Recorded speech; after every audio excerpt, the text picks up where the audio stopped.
Last night, we told you more than 100 Austin firefighters were potentially exposed to asbestos during a fire at an empty warehouse last week. KXAN investigator Avery Travis took a closer look at why the building was sitting vacant and what could have been done to prevent the possible exposure.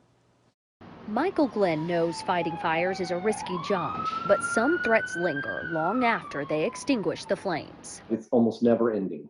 It seems like it's a daily occurrence. He's talking about cancer diagnoses and other health issues from exposure to unhealthy chemicals. Yeah, our job makes us anxious sometimes. There are probably some people that might be worried. The president of the Austin Firefighters Association says there are already protective measures in place. But once they found out there was asbestos, they went further. The department sent off all the gear used at the fire in the St. John's neighborhood to be analyzed, and the whole crew was sent for chest x-rays to establish a baseline for any future health complications. Then we can kind of prove that it happened at this point, and that helps us for treatment going forward. AFD told us in a statement they try to prepare their crews for any hazardous materials in a building before arrival, but it's hard to prepare for asbestos since it's only a threat once it's disturbed. While firefighters may not have known exactly what they were walking into when they showed up to this building, city leaders have been eyeing this building and others in the area for years. The city moves too slowly on projects, and we've been pushing as hard as we can. We've had hundreds of people organized pushing the city to move forward.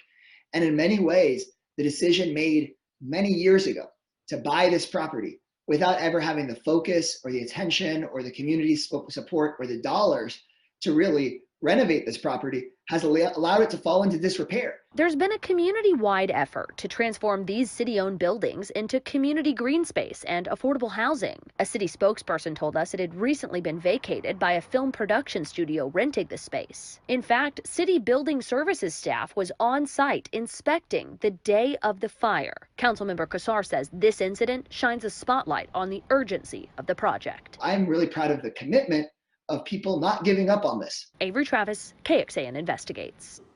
Councilmember Kassar says the city just closed an application process for builders to tackle the project. They're expecting to take a vote this summer that will move the St. John's development forward. As for the fire itself, AFD is still investigating what caused it. In 2018, the city reviewed its asbestos program after KXAN revealed as many as 200 city employees may have been exposed to asbestos. The Building Services Department found a lack of personnel to manage the program, lack of training, and inadequate oversight of consultants who perform testing and abatement.